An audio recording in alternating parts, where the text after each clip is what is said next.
Isang magandang gabi po sa ating lahat. Ang dalawang banal na apostoles na ipinagdiriwang natin ngayon ay mga mahahalagang membro ng unang simbahan.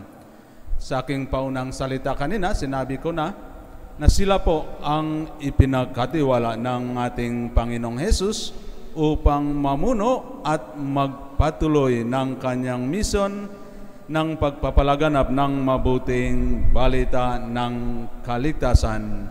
Ayon po sa ating ebanghelyo kanina, si Pedro, siya ang pinuno, siya ang leader ng mga apostoles at ng mga unang membro ng simbahan.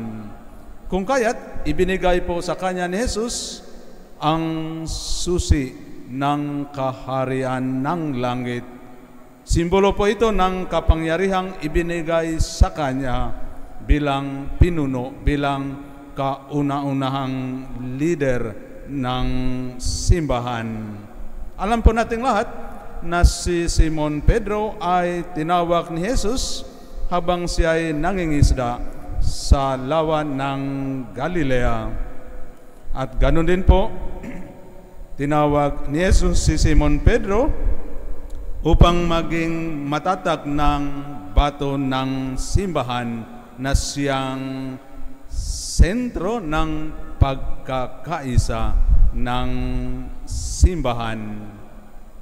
Samantala naman si Apostol San Pablo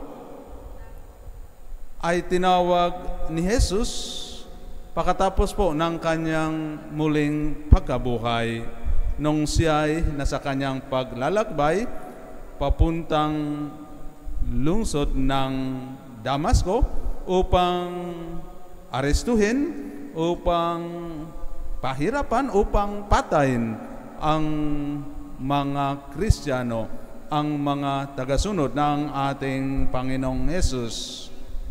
Kung babasahin po natin ang Acts of the Apostles, mga gawa ng mga apostoles, alam po nating lahat na si San Pablo ay isang matalinong tao.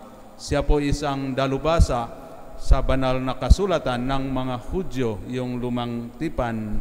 Siya po ay mayroong pinag-aralan. Kung kaya't, tinawag po siya ni Jesus upang mangaral, upang pumunta sa bawat bayan at nayon at ipagpaliwanag sa mga tao tungkol kay Jesus bilang anak ng Diyos, tungkol sa mabuting balita ng kaligtasan.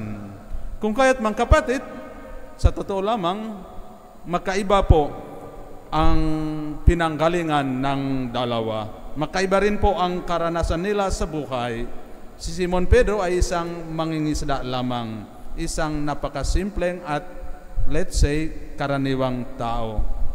Si San Pablo hindi po may pinag-aralan, may mataas na katungkulan din siya sa mga Hudyo. Subalit, kapag sila ay tinawag ni Jesus upang magpatuloy ng kanyang misyon dito sa lupa sa pagpapalaganap ng mabuting balita ng kaligtasan. Ayon po sa ating unang pagbasa kanina, mula sa aklat ng mga gawa ng mga apostoles, si Simon Pedro ay pinaghirapan at pinakulong ni Haring Herodes. Ang pinakalayunin daw ni Haring Herodes ay upang mapatigil ng mga apostoles ang pangangaral tungkol kay Jesus bilang anak ng Diyos, bilang katuparan ng pangako ng Diyos ng kaligtasan. Si Apostol San Pablo naman, sa ating ikalawang pagbasa kanina, napakinggan po natin na siya ay sumulat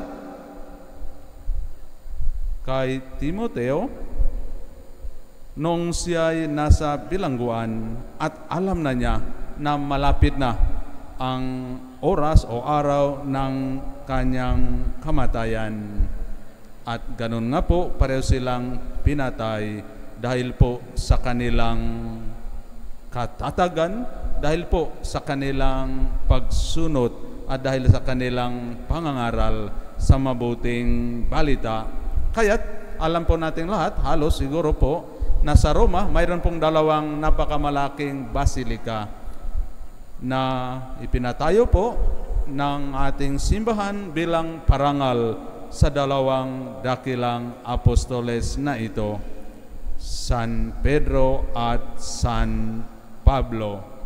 Ano nga po mga kapatid ang aral para po sa bawat isa sa atin sa dakilang kapistahan ng dalawang banal na apostoles na sina San Pedro at San Pablo?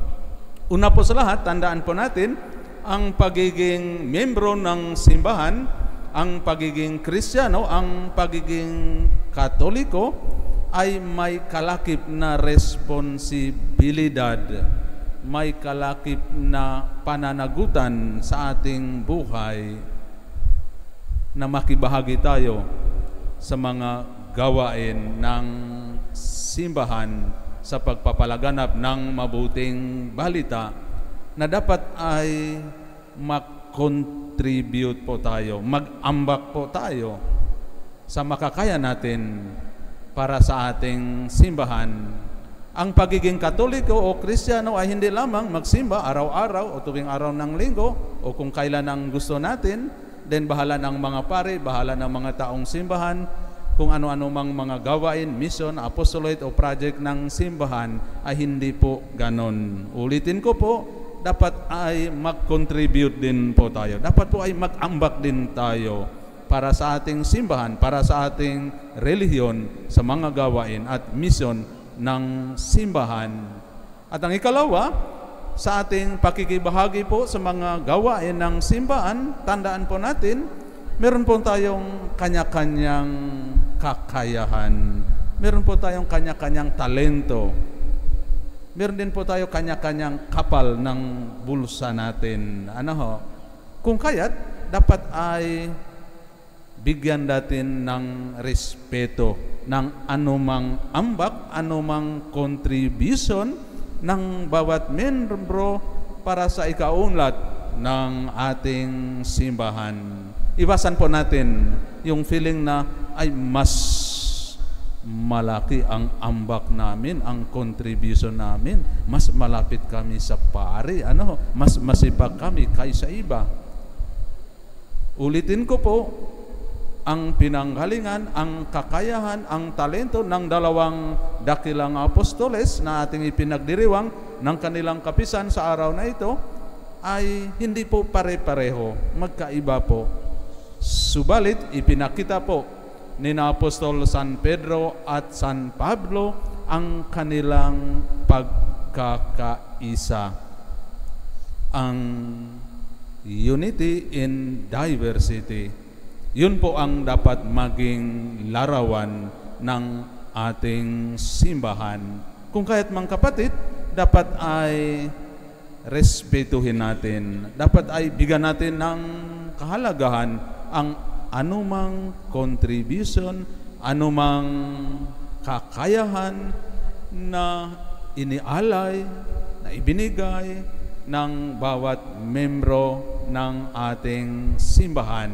Dapat po ay magtulong-tulungan tayo. Dapat ay magkaisa tayo sa anumang gawain, sa anumang mission ng simbahan ng Diyos. Dahil nga, ulitin ko po, ang paraan ng pagtawag para sa bawat isa sa atin mula sa Panginoon ay hindi pare-pareho. Pero pwede po tayo magkaisa upang matupad ang mission ng Diyos, ang pagpapalaganap ng kaharian ng Diyos dito sa lupa. At tandaan po natin mga kapatid, nang tinahak ni na San Pedro at San Pablo ang landas na ito, naranasan po nila na ang Diyos ay palaging kasama nila. Sabi nga ni San Pedro kanina sa ating unang pagbasa, iniligtas ako ng Panginoon mula kay Herodes. At ganun din po, sinabi ni Apostol San Pablo sa ikangalawang pagbasa kanina, Pinaktibay ako ng Panginoon at hindi niya ako iniwan. Sa anumang ambak, sa anumang contribution, sa anumang hirap, sa anumang sakripisyo na ginagawa natin para sa Diyos, para sa simbahan, para sa mga misyon at gawain ng simbahan, kailanman hindi po tayo iiwan ng Panginoon. Siya ay palaging kasama natin, nagbibigay ng lakas at tatag upang magpatuloy tayo ng anumang gawain ng Diyos na ipinagkatiwala niya sa bawat isa sa atin.